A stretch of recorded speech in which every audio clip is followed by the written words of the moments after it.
Stanley, thank you so much for joining us. I know you have a super busy agenda. You travel a lot, but despite that, you have decided to spend, some time with us. So thank you so much for joining us. I just share a little bit about your CV, but I don't think that defines who Stanley Motta is.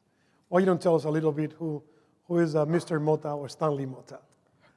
Well, thank you very much for having me here this afternoon. It's a pleasure being here. I've had the pleasure of being at the summit in Seattle, and of course that's a very inspiring 2 days. But anyway, I also bring you the thanks of the executive team of COPA, who had a budget meeting today, and since I had to end to come here, they were quite happy that you had invited me. So the budget meeting is over.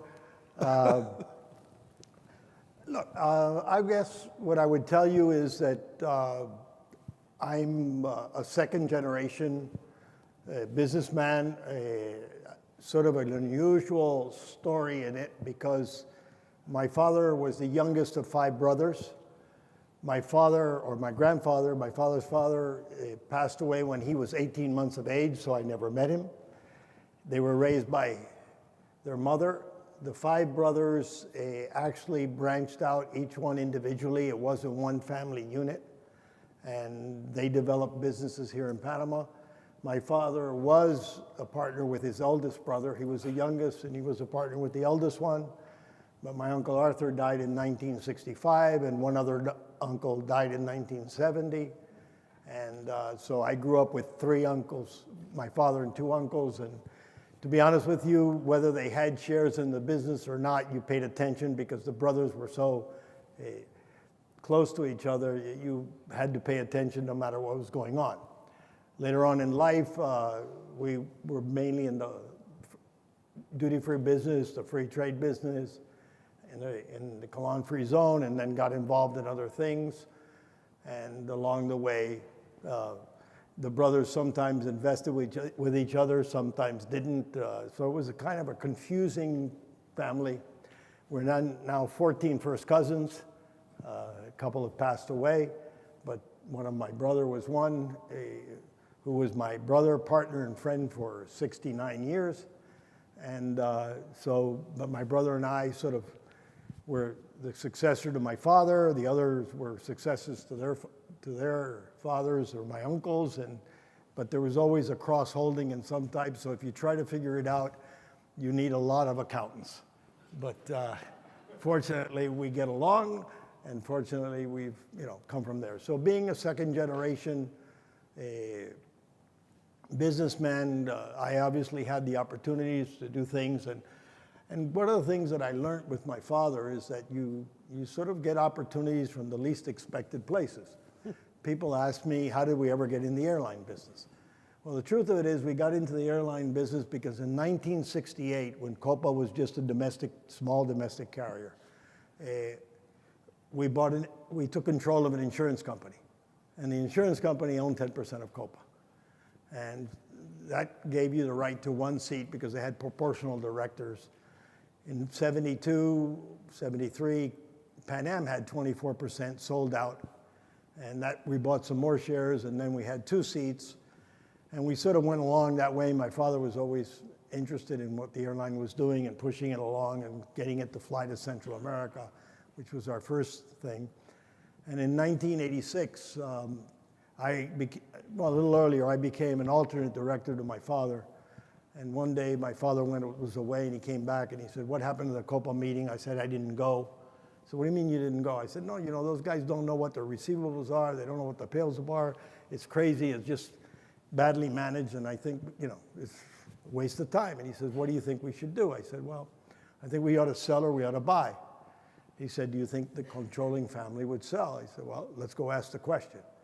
And I'll never forget this because we went to see the chairman of the board at that time, who was a lawyer. He was a son-in-law of the founding family. And we told him, the company needs capital. It's badly run. We need to straighten it out. We're going to do this. And, we think that a fair price for the company is this.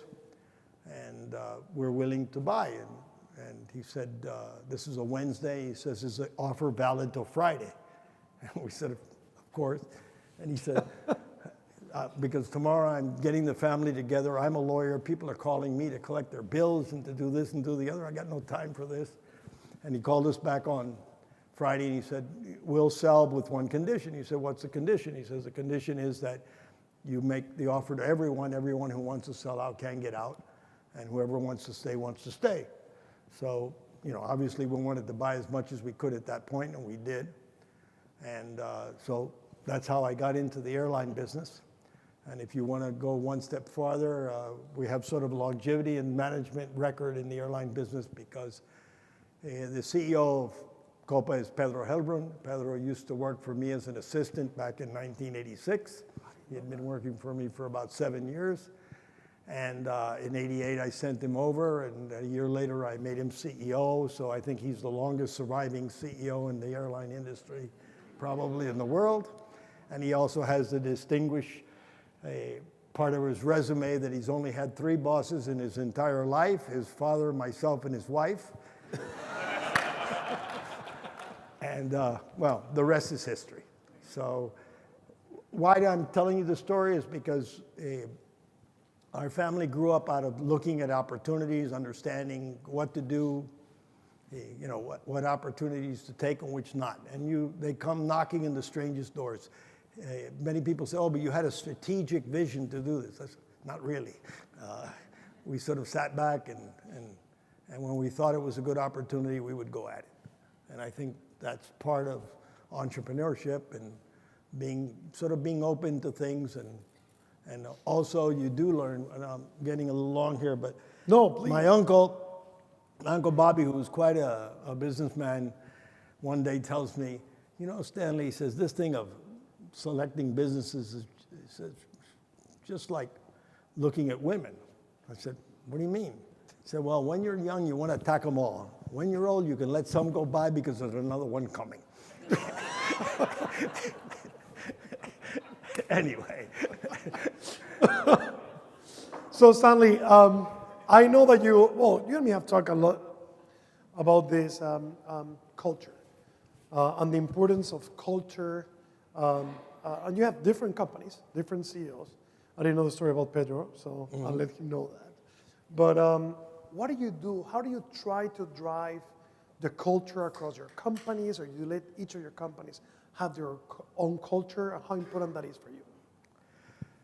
Look, I think culture is probably the most important asset that's not on the balance sheet, to be honest with you. I think that you need to be looking at that. I remember many, many years ago, they used to have the old story about the bathroom check. That anytime you went to see a company, go see the bathroom, because if they kept it clean, the rest of the company should be okay. And I think today you really want to know what the culture of the place is. What's going on? What do you see in the people? Are they leading by example? Which is probably the really basic thing to leadership. I think of all the things people ask me all the time about leadership and how do you do it, I think there's nothing like example. Everybody knows what you're doing. Everybody knows much more than you think they know. And therefore, I would say that culture is very, very important. Now, each company has to develop their culture. It has to develop along with what its purpose is. So, if you're in the airline business, it's a operational business where you need to be operating 24 hours a day, 365 days a year. If you're in the insurance business, you want to make sure you're measuring your risk correctly and that you're taking on the risk that you can cover the claim. I always said that in the insurance business, the best business we do is sending the bad business to our competitors. And so that's what you do in the insurance business. That's the way to minimize the risk, that's for sure. So I was going to ask you the following question, which is, you often talk about not doing to others what you want to be done to you, but I'm going to skip that one for the time being, given that we're going to send to other insurance company the bad ones. But what is your biggest learning in your career? So when you think about, all these years, you're many different industries. How would you summarize your biggest learning? I think there's a lot of things. I mean, there's no one thing I think that makes up a good manager, a good CEO, a good entrepreneur. I think it's an accumulation of things. It's not one thing. I think that, obviously values, ethics, culture are number one. Number two is liking what you do. The other day, I was somewhere and I was getting out of an elevator and somebody recognized me, a young man, and he says to me, if you could give me one piece of advice, what would it be? I said, well, and I didn't know the guy.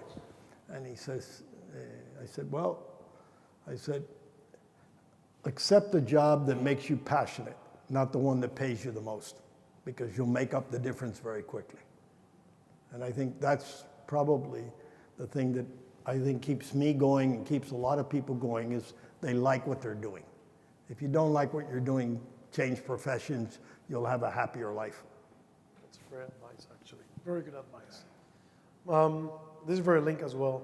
You just mentioned about the person recognizing you. I had the pleasure to be a couple of times with you where people say, oh, Mr. Motta, and they ask you something or they want to interact with you. And for me, that's empathy. How important for you is empathy? You're a very well-known person, of course, businessman, but even more than a businessman, not just in Central America, in many parts of the world.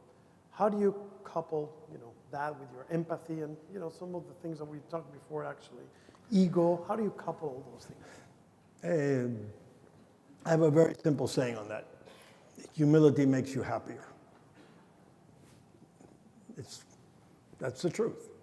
If you stay humble, and I can tell a story in a little different way, it sort of rise at the last thing, and you'll get the idea that I like stories as examples. I was a freshman in college. I arranged a blind date for one of my roommates, and at the last minute he was pulling out. And I said, you can't do that. I went and I told the girl that you were a good friend of mine and that I thought the two of you would get along, and the whole speech. And he says, no, but I really don't. What happens if she doesn't live up to my expectations? I said, lower your expectations.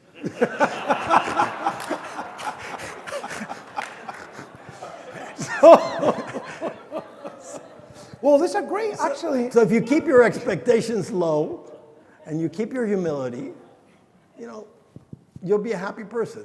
People will deliver. I'm going to change the topic, but there's a very interesting book. There's a very interesting book from somebody that I actually know that talks about the algorithm of happiness. I don't know if you have seen it, and this is a former Microsoft employee. And basically, he had a really sad story. But he basically talks about happiness. It's a very simple formula, this algorithm, which is basically what are your expectations, and how do you meet them or not meet them, and based on that, you might be more happy or less happy. Yesterday at dinner, we had on my table, had a great discussion about that. So here's what I'm going to do. I'm going to keep asking a couple of more questions, but I want to open it up as well, because I want to make this very interactive conversation. So changing a little bit, moving into technology. One of the things that is happening in the world is this digital transformation. You've been a very successful businessman. Your companies have been very successful, all of them in different industries. But how this digitalization or this digital transformation is affecting your business?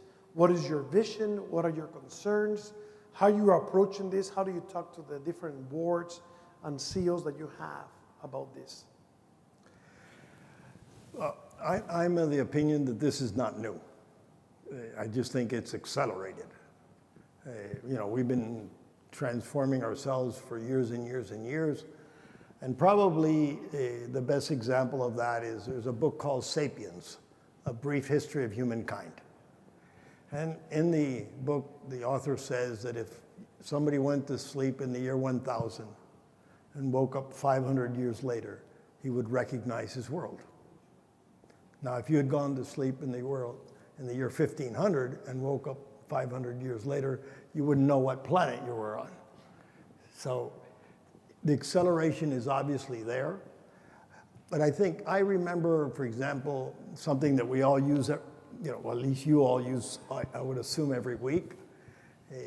When I first started in the airline business, every little ticket that you pulled off a person was a check, because you used to have to process it twice and then process it again when the person traveled. Now we have e-tickets. The whole department disappeared. It's all electronic. It's much easier for everybody, and we can do our accounting a lot faster. So, yeah, things are coming along, and they're coming along fast. When I look at any part of technology, and even with the digital transportation, I'm one of these people that believes in looking at the end and then figuring out how we're going to get there. In other words, I always have told my people, when you want to design something or you want to design a report, figure out what you want to see. Don't start with all the possibilities you can possibly have. I remember, I'm going to show my age here, I remember the first video recorders. And the first video recorders that Sony made had two. One was a very simple model, and one was a very sophisticated model with all kinds of things that people weren't used to today, timer on, timer off, all this kind of stuff. And people didn't understand it. So it was a simple one that was really a thing, and then they didn't pay attention to the length of recording time and so forth, and that's why the VHS beat the beta, but those are other stories of why that happened. But I always think that if you can really understand where it's going to take you, then the road there becomes a lot easier. And you told me that, actually. One of the takeaways that I had my last meeting with you, I was very openly sharing with Stanley. He said, look, I'm a bit surprised with Panama. He said GDP growth has been great sustainable growth the last many years. I think all of you have seen the amazing buildings, country Panama is. So for those that, there's, how many people have never been in Panama before this trip? So you can see many people, right? That's what we invite the president, remember, Stanley, to have him here with us. Many people have never been here, but they were very impressed on the country. And I shared this with Stanley. He said, Stanley, why we're not seeing a faster speed of adoption of technology on digital transformation in Panama? And Stanley gave me two pieces of feedback. One said, Cesar, maybe it's because business has been going well for us, and we have not had, that need, which is not an excuse, but it's a reason. I said, the second one is, you guys are not doing a great job helping us how to get there. I said, you guys need to come. You talk about technology, but the bridge, say, hey, this is the outcome. Say, you need to come with a concrete proposal to say, this is what I can do for you to give you there. And just to let you know, because of that feedback and others' feedback that we got, that's why we have created this Digital Transformation Alliance, to help some of the groups to go through that path, assigning resources and helping them in that journey. And that was a big advice that you give me there. But in any case, I would love to understand from your side, Stanley, which is, do you think the leaders, the type of leadership that we have had until now is the same leadership that we're going to see in the future? Or do you think this digital transformation is going to change the type of leadership? And I'm thinking on the open mindset, on how much we want to go and learn versus say, hey, I know all this and this is the way to go moving forward. There is no doubt that things are changing, and you have to change with them. If not, but I was reading a book.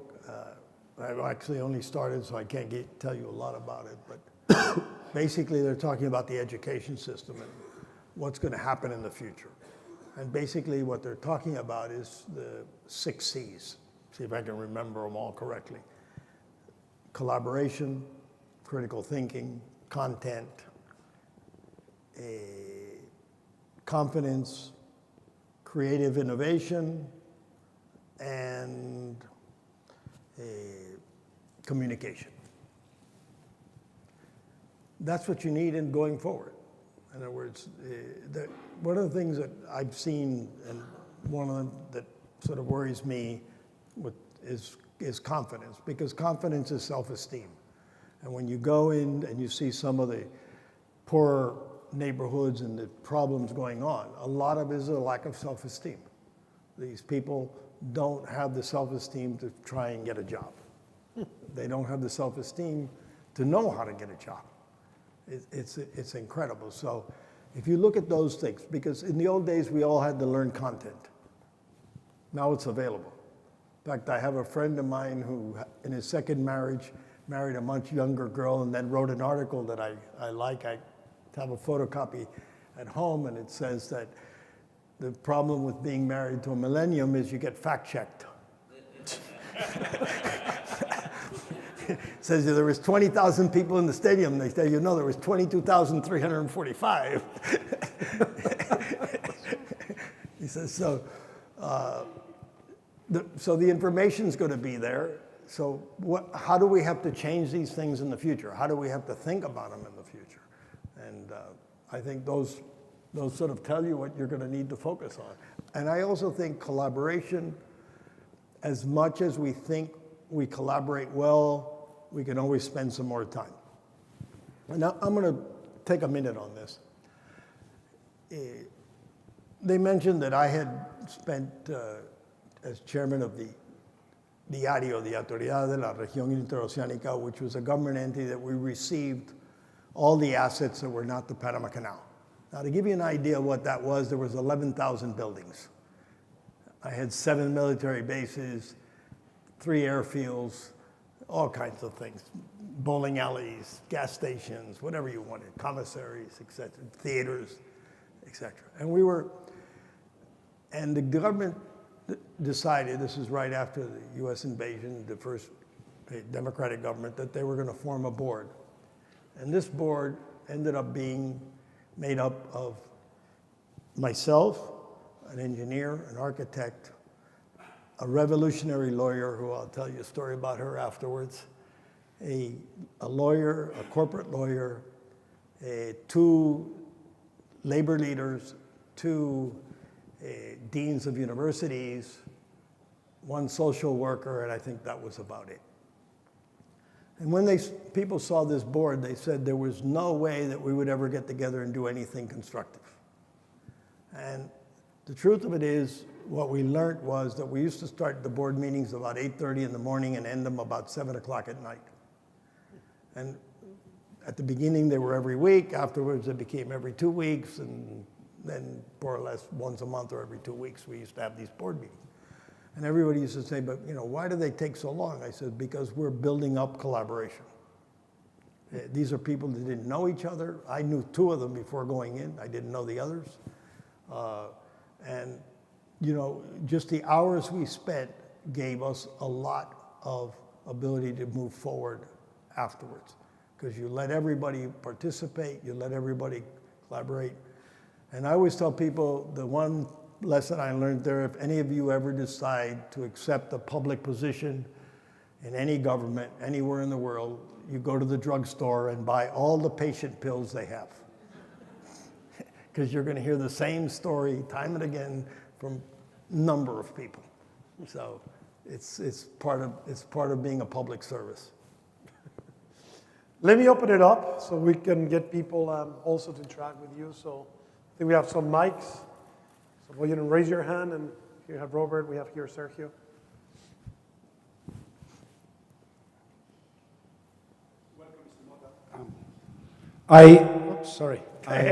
I had the privilege to see you at work in the Trust of the Americas when you were a board member. And it's my privilege to be one of the representatives of Microsoft and doing something so relevant. And I think I've seen your face talking about education, coding, diversity, inclusion. What do you think it's the biggest challenge that we have here in Latin America for sustainable and continuous growth? I mean, this is a continent that has been changing very fast and very rapidly lately. What do you think we should, as a company, what will be our contribution with this very specific kind of business that we do? What would be your advice to contribute to that sustainable growth? Look, I think this is a continent, or really a region from Mexico down, that is maturing. We're going through a process. I mean, the Odebrecht, the corruption, all this is a process to having a better country, to me.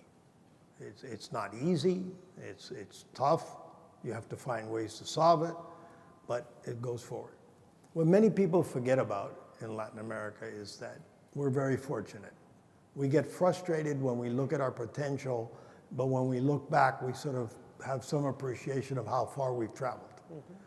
And the great thing about Latin America to me, and what I've told people anywhere, is that we know what the agenda is.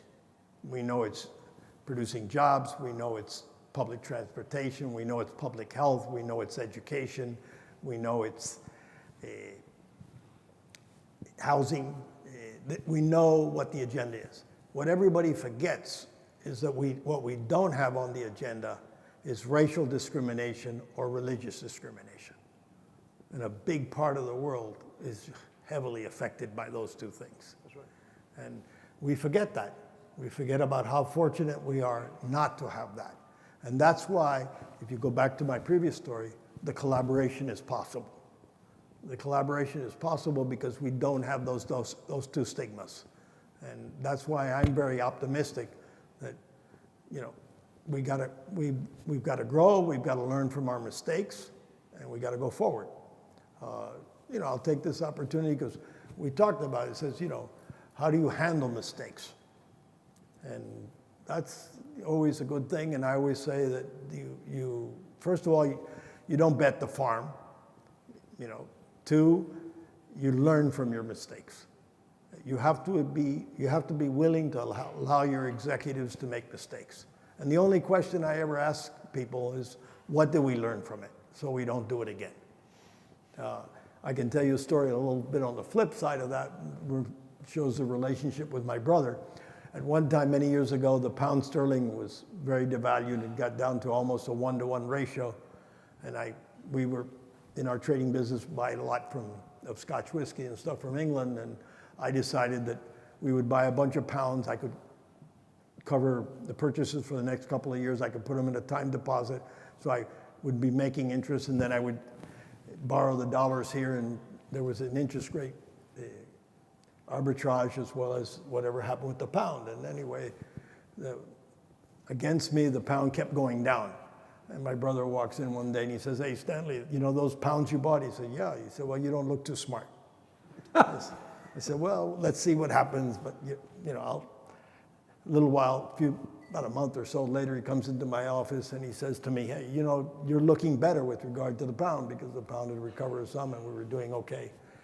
And then the pound kept going up, and so we were doing very well, and I had the arbitrage of the interest as well. And my brother comes in one day and says, "You know those pounds you bought?" I said, "Yeah." He says, "You really don't look too good." I said, "What do you mean? You know, we're making money on the exchange and we're making money on the interest. Why don't I look good?" He says, "Because you didn't buy enough."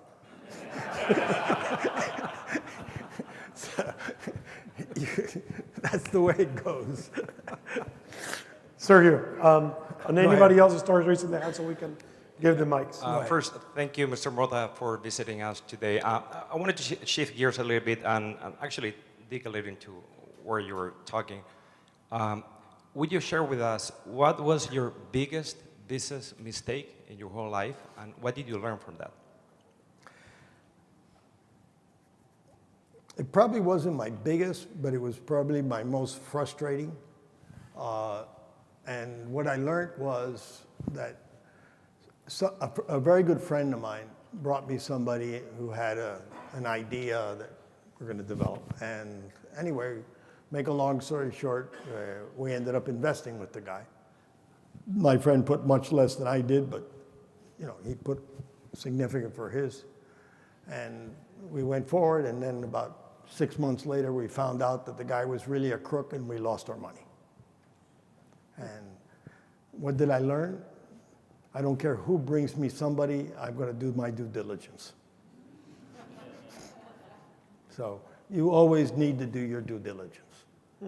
And especially, again, going back to the thing of culture, especially with regard to the people, even more than the numbers. the numbers will work out. But if there's good intentions, hey, some will work out, some won't. It really bothers you when you were fooled by bad intentions. So I would tell you, no matter who it is, at least do your due diligence. Very good. Enrique, yeah? Thank you, Mr. Motta.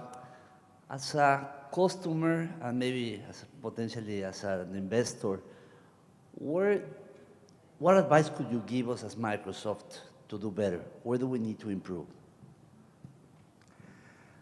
I wish I was in more communication with all of you to know that as a good answer, but I think it's a little bit what we talked about earlier, is that you're selling solutions. What are you going to solve for me? That's really what I want to know. Why is this going to work? And I think sometimes, a little bit like the video recorder, keep it simple, add the other stuff later. When you come in and tell me, you can do all these things, I get confused. What are the real value propositions in it? So I want to jump in because, sure. We had a couple hours, 2 hours and a half lunch, so we had a great discussion. And I had a meeting with Pedro that day, so the CEO of Copa, and I had a meeting with Stanley, not as a customer, but really to learn more about Panama, the market, the industries, and we went deep on this conversation where he says, César, look into his group, said, I can see that. I can see, where we talk about new monetization model. The group, one of the groups that Stanley has is, huge duty free all over Latin America, a lot of retail business, and I was talking about how retail is changing, and a big competitor for us, that probably is for them as well somehow, which is Amazon, and technology, and this and that. And he said, I'm going to be very straight with you. I buy new monetization model, say, why you don't come with a concrete proposal, simple, that you guys can help us to move on? Probably we have not started that journey because you guys have never approached us with that. And frankly speaking, many times we come, we tell all that and say, yeah, good. And then the next meeting, we come with all these engineers and we start talking to all the technical, we don't talk business. And we don't make it simple. So again, this is big part of the feedback on this Data Transformation Alliance that we have created, that we're all working on, comes from people like Stanley and others in those boards. Forget the CIO. The CIO speaks our language and is a super smart person in Copa and many other organizations that you have. But, from a board perspective and investment perspective, that's the gap that I think we need to do a better job using your words when, we met. I think we have Marlon over there, right? Mr. Motta, you probably have hired a lot of people. We are managers here, manager of people. One important decision is to hire the right people for the right job. So what are your tips there, your advice? Again, a bit more the culture than anything else. What do you see in the person? One of my favorite questions is, what have you read lately? I'd like to see if the person is trying to improve himself. And then how do you discuss that book or that whatever it is that he wants to talk about? And I think that's always a sort of a window of insight to what. And to a little bit what we were talking earlier is, do you think, my father used to have an expression that maybe is the best one for this. He said, when he used to interview people, he used to ask them if they wanted employment or they wanted a job. He says, I only take people who want a job, not people who want employment. So I think if you find that kind of thing, that kind of filter on people, I think you'll do pretty well in finding them, and the passion for what they're coming to talk to you.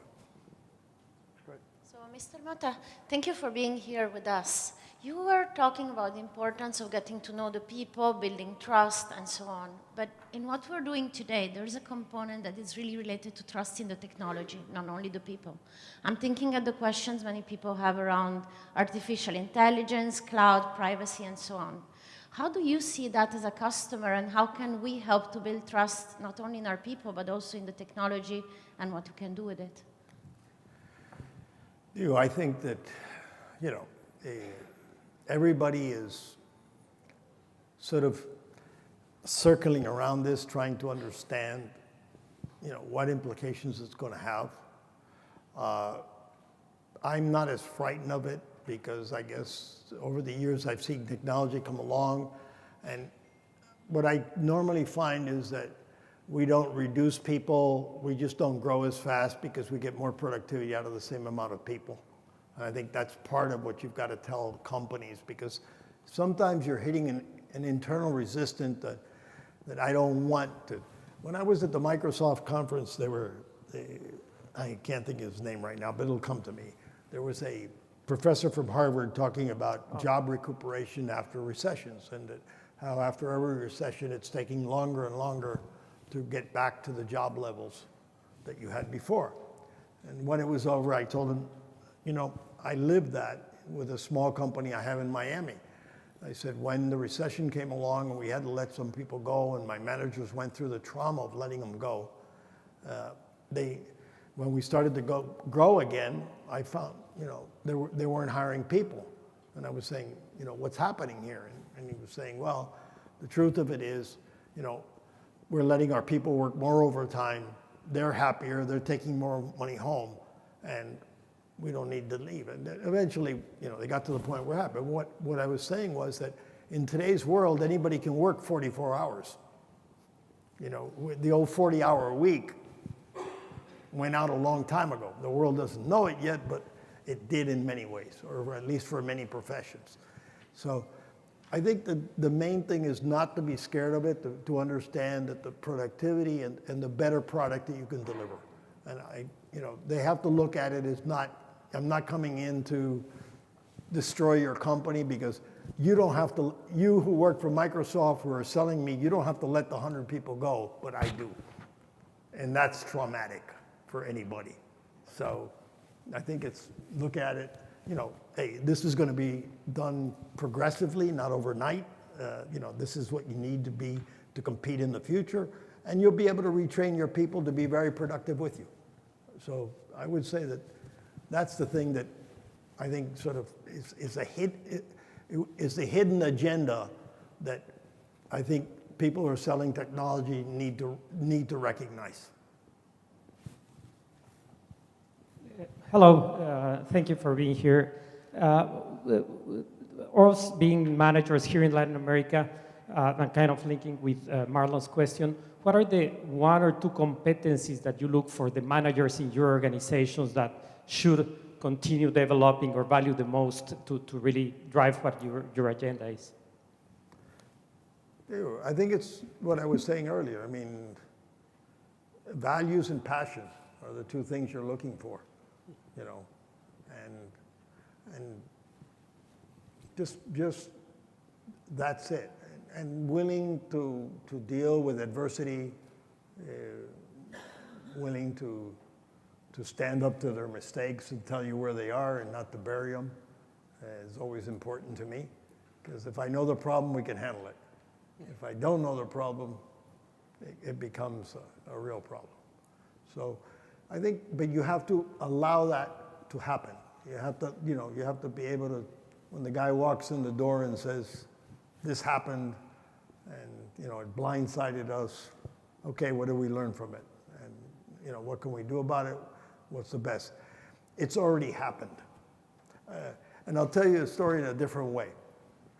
I named an older man was retiring as CFO of a company. I named this young guy who was working with him. I thought he had the potential. I didn't have to hire anybody from outside.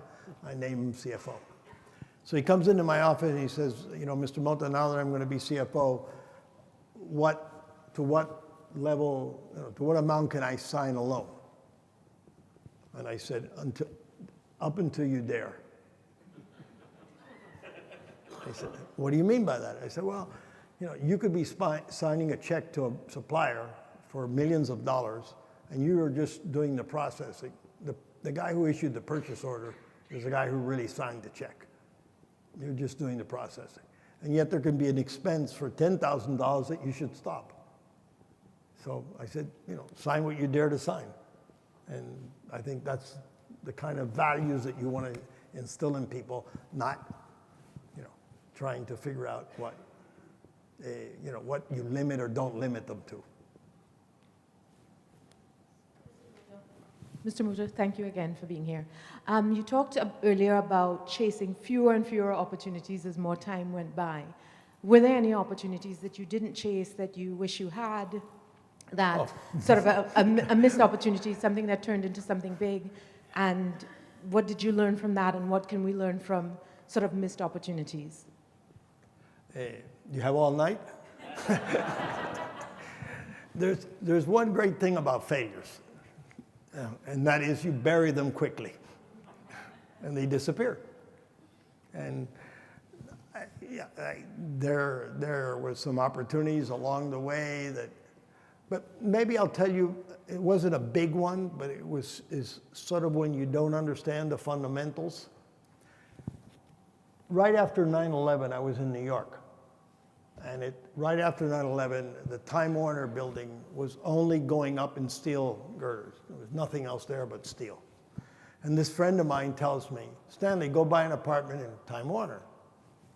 Why do I need an apartment? He says, go buy an apartment in Time Warner.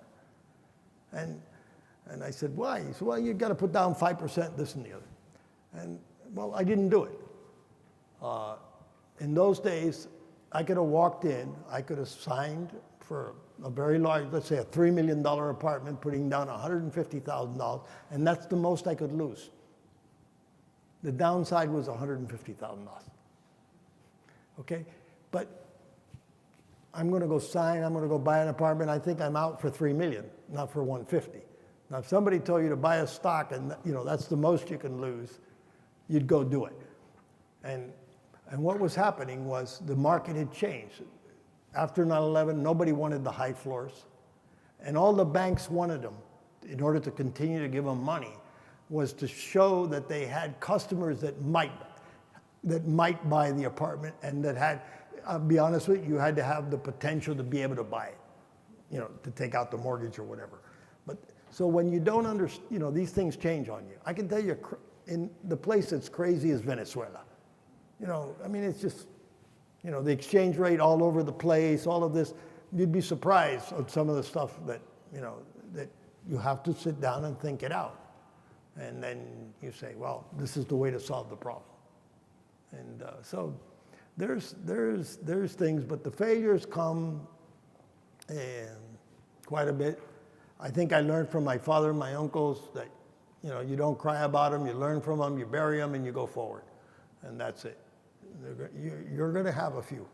If you're out there in the game, you're going to have a few.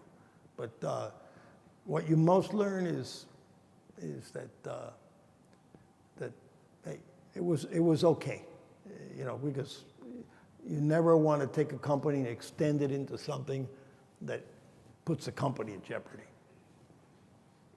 Tana, what are your thoughts on Venezuela? I know that you've been in many discussions. Look, again, Venezuela is going through a process. I don't see how it necessarily ends well. So we'll see. I think the problem is that when we had these type of situations in Latin America in the past, the failed leaders could go live in Europe. Today, you can't go anywhere. The rules of the game changed. Papa Doc left Haiti or whatever. So, those days are gone. And I think it's, again, going back to the maturing of Latin America, I think it's something a lot of political leaders are beginning to understand, that they have to be more and more careful on what they do, because there is nowhere to go. I mean, we're living a process right now with the former president of Panama. He's sitting in Miami, complicated in the case in itself, but I mean, hey, he's coming back, and he's coming back to jail. And then, he'll fight the process here, but that's what's going to happen. At least that's what I think will happen. So this is all a little bit of the maturing of a country.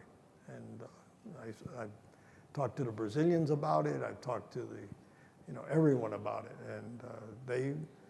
And let's be honest, not everything has been done 100% legal. I mean, the Brazilians were telling me that one of the problems they have were political donations. He says, we made illegal political donations. I said, explain me. He said, well, the problem is if we made them legal, the other side was going to come attack us if we lost. Or the other side was going to come ask me for the same amount of money. So, you know, we didn't have a process that had any kind of confidentiality to it. So nobody would register the donation. They would use somebody in between to do it. He says, we weren't bribing anyone. It was just the way the process was set up. Any more question here? What about your thoughts on Central America? So there's been a lot of debates as well. Clearly, Panama is in probably a different stage and pace than other markets. We're talking, you and me before, about Guatemala. What are your thoughts when you think about, actually, one of the things that was very interesting that Stanley told me as well was more and more Dominican Republic is kind of seen as Central America as well, the Spanish language, et cetera, et cetera. So what are your thoughts on the economy, on the evolution, education? What can you share with us? Look, I think Central America has to be treated as a region, but you also have to understand the differences there are in the countries. Sure. You know, the United States likes to call themselves the United States, but the guys who live in California are a little different from the guys who live in Texas or the guy who lives in New York. And in Central America, you have that differences. And the strange thing is when I look at the countries, you know, obviously Panama made a great leap forward with the canal. The canal ended up being something very important to Panama's economy, to Panamanian government, and to actually to the future, because without the turnover of the canal, the expansion would have never been built. So, you know, the United States is now, when we approved the building of the third set of locks in the referendum back in 2006, the business plan to build this did not have liquefied natural gas. Didn't exist, boys. And today, for the U.S. to, out of the Gulf to ship to the Far East liquefied natural gas, they needed the expansion of the canal. So again, by accident, things happen to you and you don't know why. So if you take Panama, you say, okay, they took over the canal, they run it well. And the truth of it is I can vouch for that very well, because every time I go around the world, people ask me, how's the Panama Canal? And I always say, the good news is we're not in the news. If we were in the news, we would be running it badly. If not, ships are transiting every day. We don't appreciate it, but there's 40 ships a day going through the canal. You go to, so it's very much around the canal, around its geographic position. That's what Copa built its business on, etc. You go to Costa Rica. Costa Rica's a well-developed society from an educational standpoint. And, you know, however, with every reserve to the Costa Ricans, they sometimes debate things to the nth degree and don't get the job done, but that's another story. And I tell that to my Costa Rican friends. Then you go to Nicaragua, and Nicaragua has a complete different history. Now, the Sandinista revolution sort of came about, Somoza left, and then society split into two. The strange thing that happened in Nicaragua is that the family split into two. If you go to Nicaragua, some of the family were Sandinistas and some were not. And then when the reconciliation came with President Chamorro, the families were able to talk again. So there's much more communication, even between the Sandinista government and the rest of society, businessman, everybody else, than there is in, let's say, Salvador. In Salvador, the split is very harsh.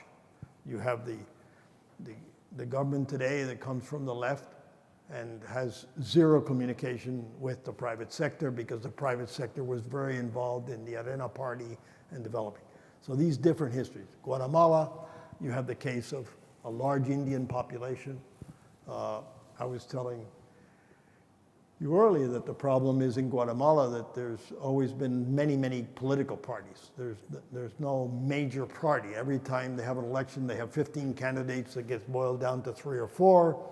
So it's a lot of fractionated parties trying to become part of the government. And then Honduras obviously has had a difficult time. Now take all of this in the context of what's happening in the world, and obviously the drug problem is a problem. And I'll be very honest with you, I have some sort of strong opinions about that because I'm not that I'm for legalizing it, but I'm for finding solutions that people don't want to talk about.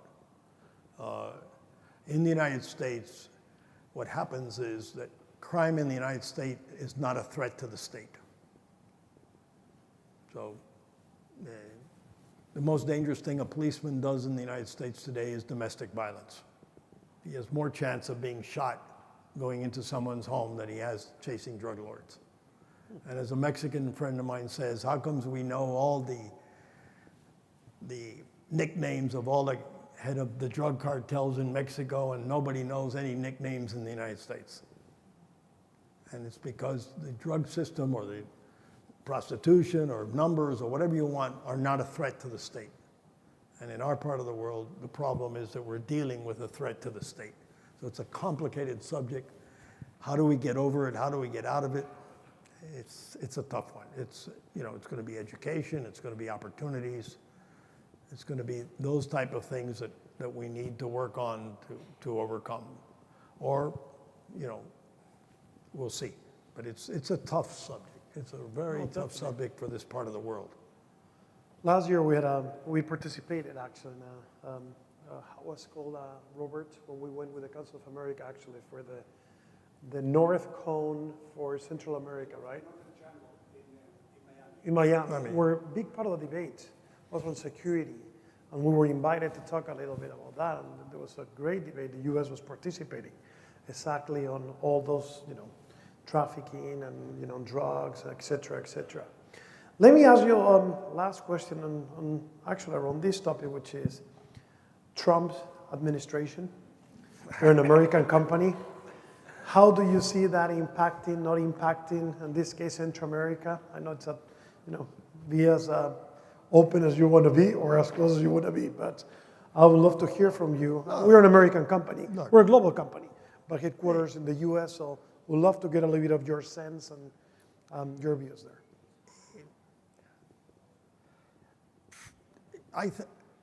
I was last May in Washington at a dinner, and there's a fellow I know there that has connections with the White House, and he says to me, Stanley, if you were talking to President Trump, what advice would you give him? I said, that's a tough question. Let me think about it. So I went to dinner at another table, and he was on another table, and after dinner, I called him over and said, look, I haven't answered your question. He said, what would you tell him? I said, I only have one thing to tell him. He says, what's that? I said, drop the negative. The agenda of the Trump administration is not bad. What kills you is the rhetoric, the negative rhetoric on everything. And my example of that is the NFL problem. You stand up there as President of the United States and say, fire the son of a bitch, get rid of them, they're a disgrace to the country. Do you have any idea what it takes to become an NFL player?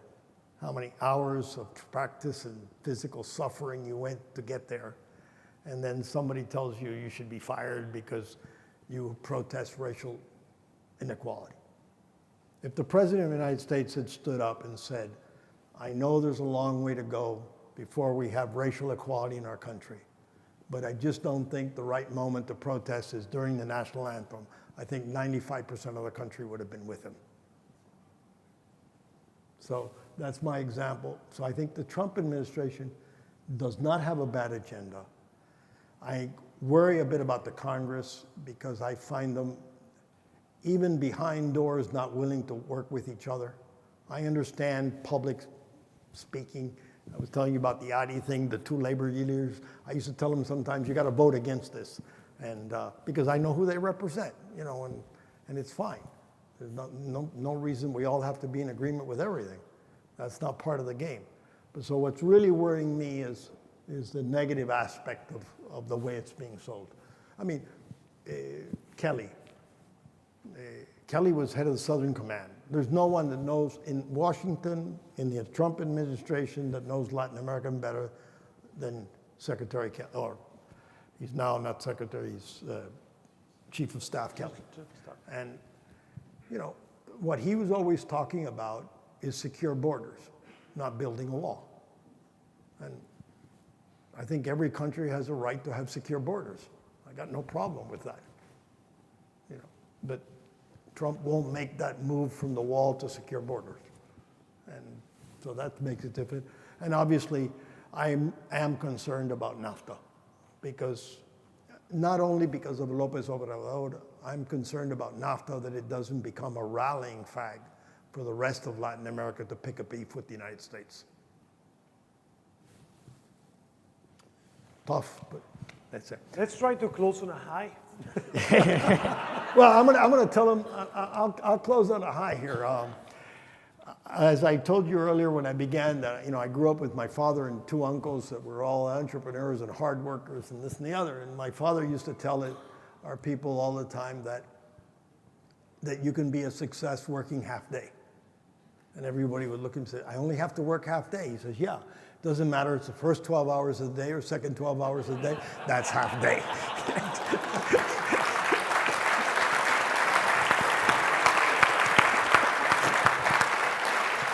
So before we close, I was going to say thank you so much, Stanley. I want to make sure that you all understand well who has been with us this afternoon. I think have several takeaways. Definitely, I really like your comment around humility, and you and me have talked about that in our way. You know, as a company, Microsoft, I was sharing with Stanley, I've been in the company 20 plus years, or 21 years now. And we have gone through a lot of highs, and suddenly not that high. And now we're again getting up, and one of the biggest concerns that I have is to make sure that we remain humble. It's great to enjoy the moment, but we need to be humble. The other takeaway, clearly, from the conversation is about you need to love what you do. And I think that definitely, I hope that all of you have loved the session today. So please give him a big round of applause. And I think I have a small...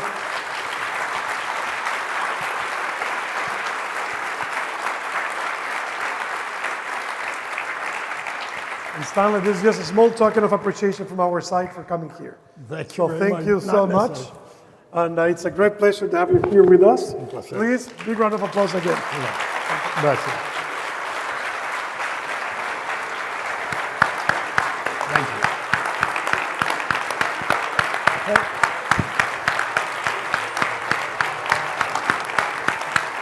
Thank you very much.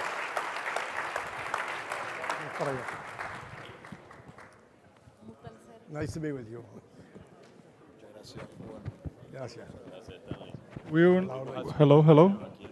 We will have now 15 minutes break. We will be back to the room at 5:15, please. 5:15 back to the Vamos para room. allá, Stanley.